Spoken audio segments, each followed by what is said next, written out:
Building out test reports can be a very specific process. They may be conversions from paper and pencil implementations. They could be large reports with a lot of information, or they could be simple one-pagers just to explain the net of the testing experience. One of the more recent requests that we're hearing is the ability for complex personality reports is to put a table of contents onto the report. So I can quickly go to the information that I want to see and not have to sift through the entire report, as some of the reports are lengthy. So this is a sample report. We have a logo, some first name, last name information, some scores, charts. So they're all kind of fictional and a little bit unattractive at this point. But what I want to do is create a table of contents to match these page breaks.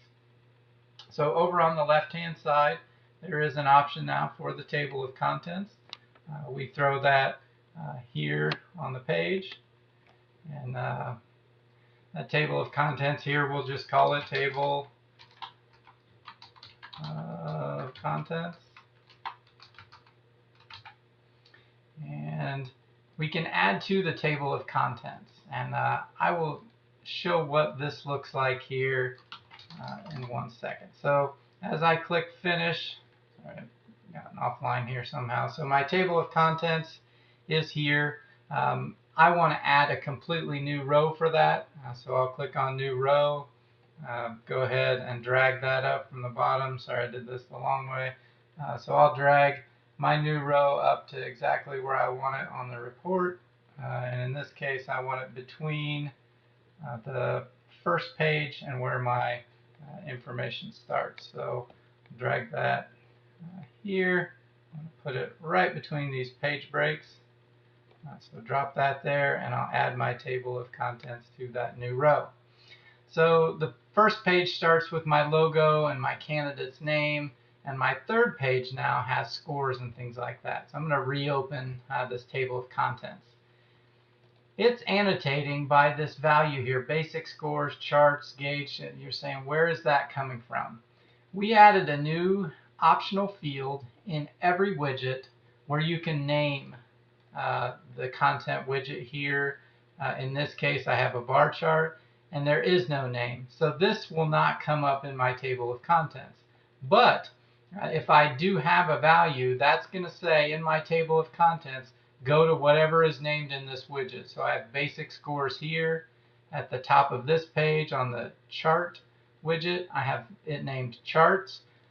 So in my table of content widget, those options come up in the drop down: basic scores, charts, gauge, and certification. So just trust me here on this. So as I add other ones, so I'll add one for charts, I'll add one for, and this is going to hit the top of each of these pages. And then the left text lays out just like you're used to seeing in paper tables of content. So I'll call this charts, I'll call this gauges and information. You call it whatever you want. And then you can, the individual responses to my items, I can add those at the bottom. So as I click finish here, what you see is a basic layout for a table of contents. We've chosen to use dots underneath them and page numbers on the right. This is the standard format that we were seeing that should be applicable to all table of contents. So let's just check out and see what this looks like at runtime. I'm going to click preview, click preview report. And what we should see on page 1 is our not very attractive image and candidate information.